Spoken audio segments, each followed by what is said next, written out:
In the 21st century, a weapon will be invented like no other. This weapon will be powerful, versatile, and indestructible. It can't be reasoned with. It can't be bargained with. It will feel no pity, no remorse, no pain, no fear. It will have only one purpose: to return to the present and prevent the future. This weapon will be called the Terminator. You're dead, honey.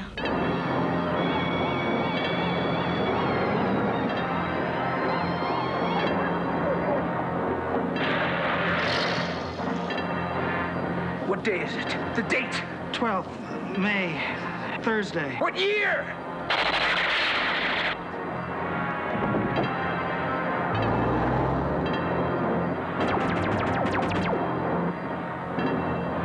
I'm here to help you. I'm Reese, DN 38416, assigned to protect you. You've been targeted for termination.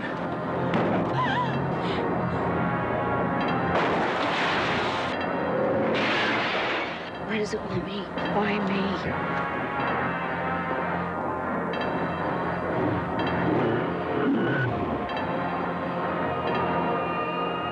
Arnold Schwarzenegger is the Terminator. Your future is in its hands.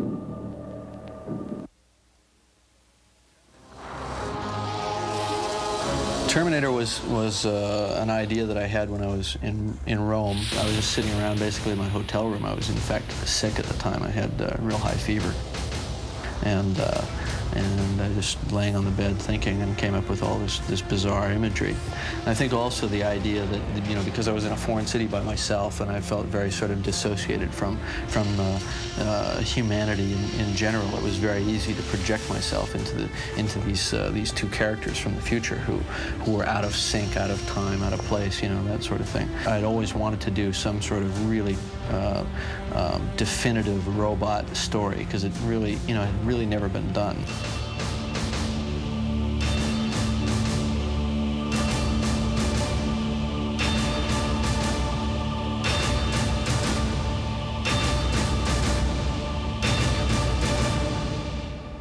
What did you think when you first got the script for T1? I mean, because they wanted you to read for the other guy, right? So you read it thinking about the other guy, or, you know, about Reese? Do you remember what you were thinking when you read it? The more I read the script, the more I remember I got fascinated by the Terminator. The bad guy.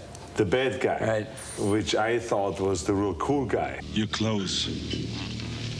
Give them to me. What he loved was the story, and what he especially loved was everything that Terminator did. We were talking about along the lines of me playing the heroic character. Right, right. Because that's what I thought you were coming in for. And the funny thing was, when I went to that lunch, I didn't see that as, you know, in the back of my mind, I was thinking the Terminator, you were thinking the Terminator, but we sit and we have this polite lunch because we've never met each other, and neither one of us mentions it, right? And then we both go back to our guys and say, Terminator, you know. You then did something really smart. You sent over to my office your painting that you did of Terminator. Right. Your impression, actually with my face on it. Right. And with holding the 45 or like this across the chin like this. And I looked at this painting and I said, I am the Terminator. I'm going to make this call now. Right. And I called Lou, right. My agent, right away, and I called you and I said, I want to play the Terminator. Yeah. And then the deal was made.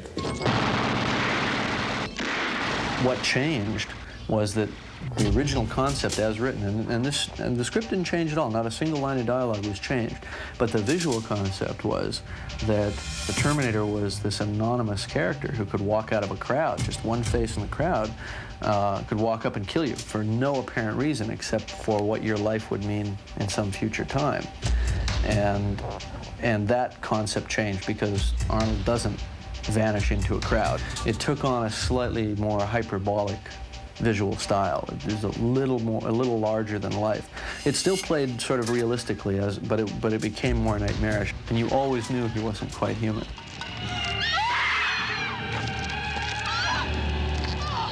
Obviously, in order to get the intensity on the face to make you a killer, there's a fine line with having you be completely blank. So, there was some sense of emotion isn't really the right word, but intention, I think.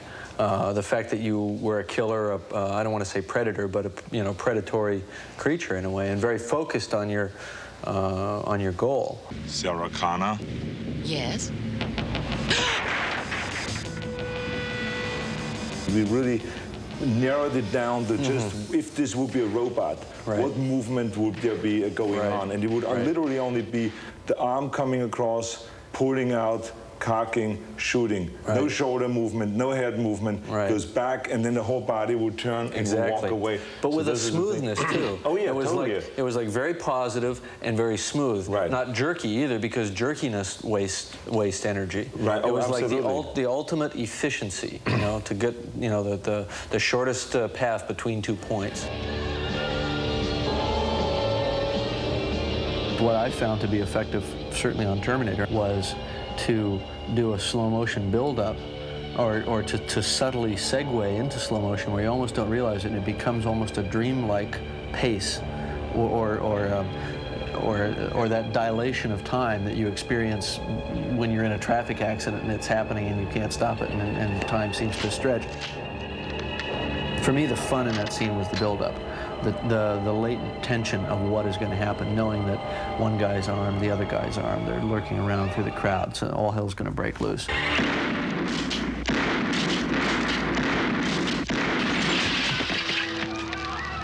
Come with me if you want to live. Remember the first day we shot the scene where you're driving through the parking garage in the police car that you've stolen, and you're looking for them. And on that first day we got together and we talked a little bit, and we worked out some physical behavior like a shark, kind of the way it moves back and forth looking for prey, and then you came up with the idea of moving your eyes, then moving your head to follow the eyes, then moving the eyes back and moving the head back, so it became almost like a surveillance camera.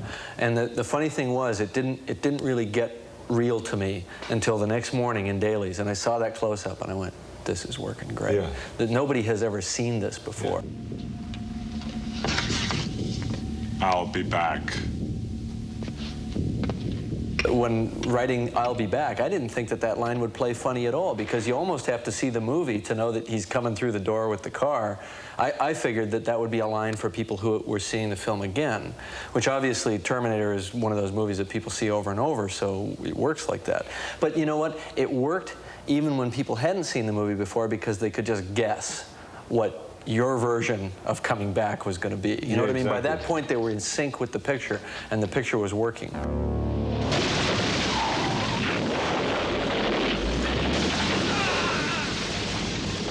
In the first picture, you were so enthusiastic about the character and about the work. I mean, as you are in all your films, but I hadn't worked with you before, so I wasn't ready for this. That you just jumped in. I mean, there was stuff where we had you tied to the top of a car, holding on while the car raced backward down the alley with your arm on fire.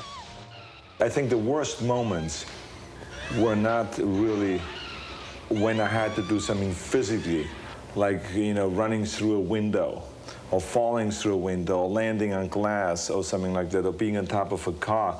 It was more the acid that was poured on me to make me smoke, to make the character smoke. I remember it's true. We did pour acid on you. I kept saying, is there no other way? Mild acid. It's a very mild acid. Yeah, very mild. Is there no way that we can just put some smoke in there somewhere in the clothes that I can smoke, rather than having acid being poured on?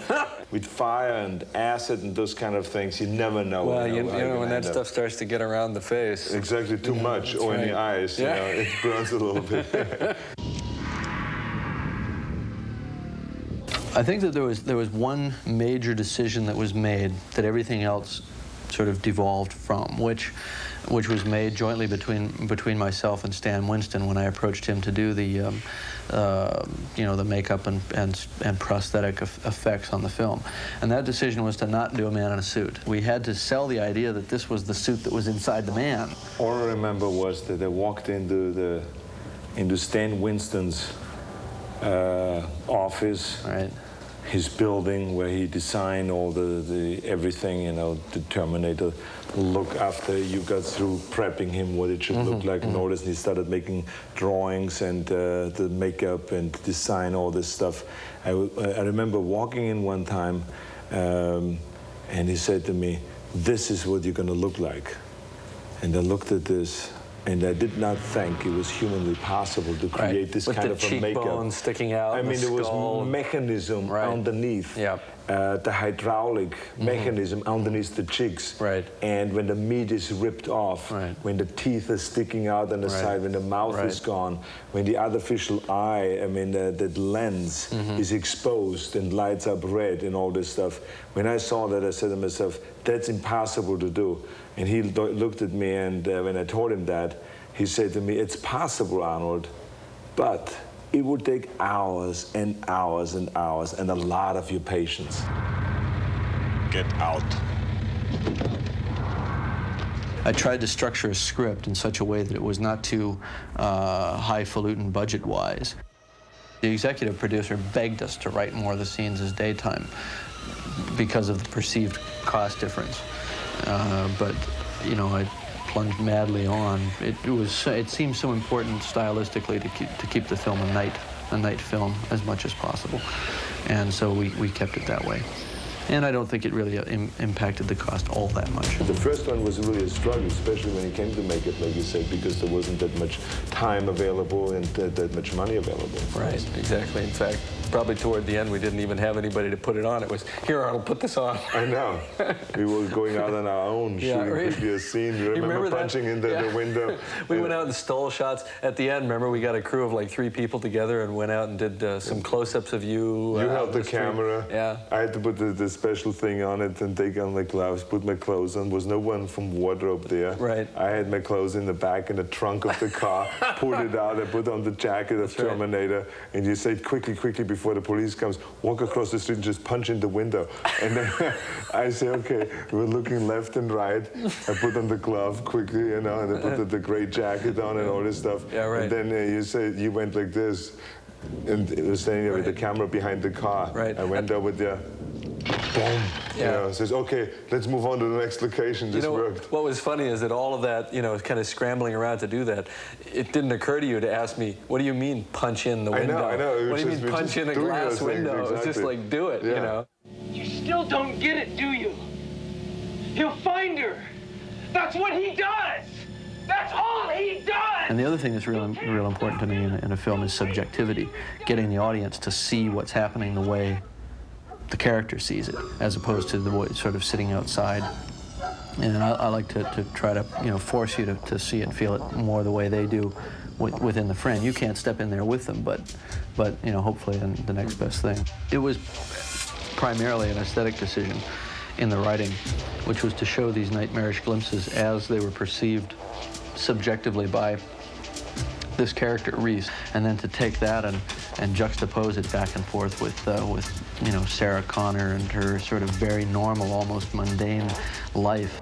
When you were casting, especially the female lead, which then became Linda Hamilton's part, I remember you were very interested in finding someone that fits a certain specification, a certain woman, and I think that's interesting. You were telling me that what you were looking for.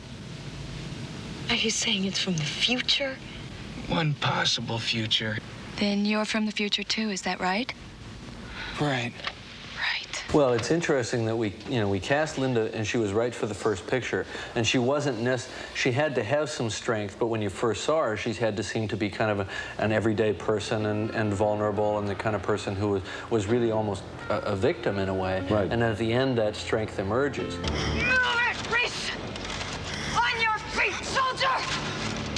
On your feet! first she was this soft, nice, feminine girl that was working there in this restaurant. Right. And, you know, just having a great time, being one of those young girls that was out there having a good time. And then, as she became the victim, and as time went on and she realized what her mission was, she became harder and harder. Exactly. And in the end, she was really tough. You really got the feeling this woman has changed, and she's ready to take on this challenge. You're terminated.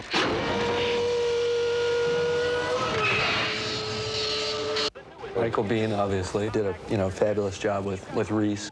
There is a funny anecdote there, which is that Michael came in to read for us, and he gave the best reading of any of the actors that we'd seen, but it was with a Southern accent,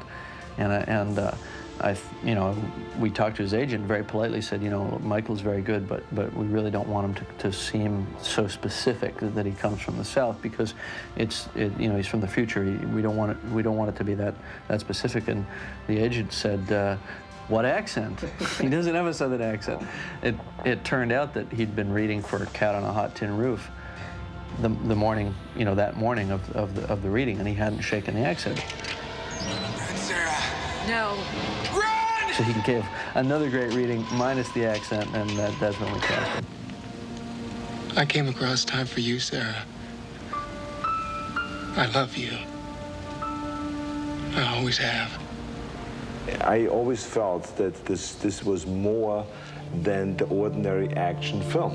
Right. And it was more than a special effects film, and or like what some thought was just a B movie, and that it is only appealing to the kids between 14 and 18. This is not to be looked at as just a limited audience, a movie for limited audience, but in fact, I think the story is so solid and so good, and it has so many interesting messages there, and it is also entertaining, and so that it would have a broad appeal, that it would have an appeal for the women, it would have something for the older folks. It was just something that had something in there for everyone, and I think because of that, there was, after the movie was gone from the theaters, then when it came on television, it was 10 times as big, the ratings and how many people saw it. And then when the video came out, it was like a mushrooming effect there. And I think that's what eventually led to the belief that we must do a second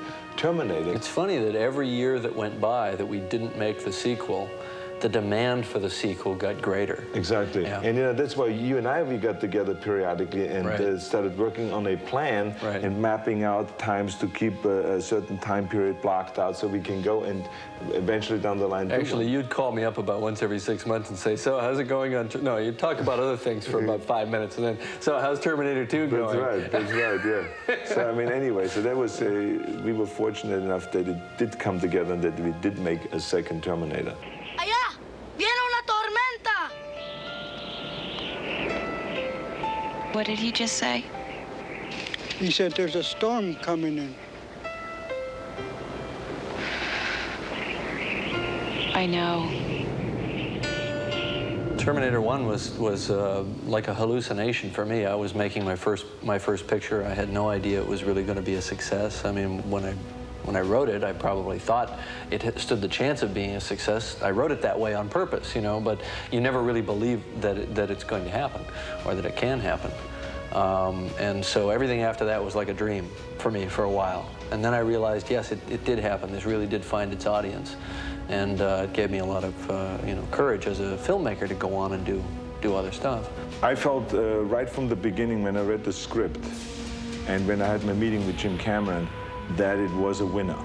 I felt it all the way through the shooting of the movie. Every time we prepared for a stunt, every time we did a scene, I was more and more convinced that we had a winner in our hands. And then when Jim showed me, after the shooting was completed, he showed to me some of the edited footage. And when I saw that, it was so intense and it was so well done that I just couldn't get enough of it. And it was really one of the first times that I could see rough cuts of a film and wanted to see more and more of it. So I believed all along that it's going to go through the roof. I was hoping and praying that the studio would believe the same thing and would support it 100%. And so I knew I was sitting on a gold mine.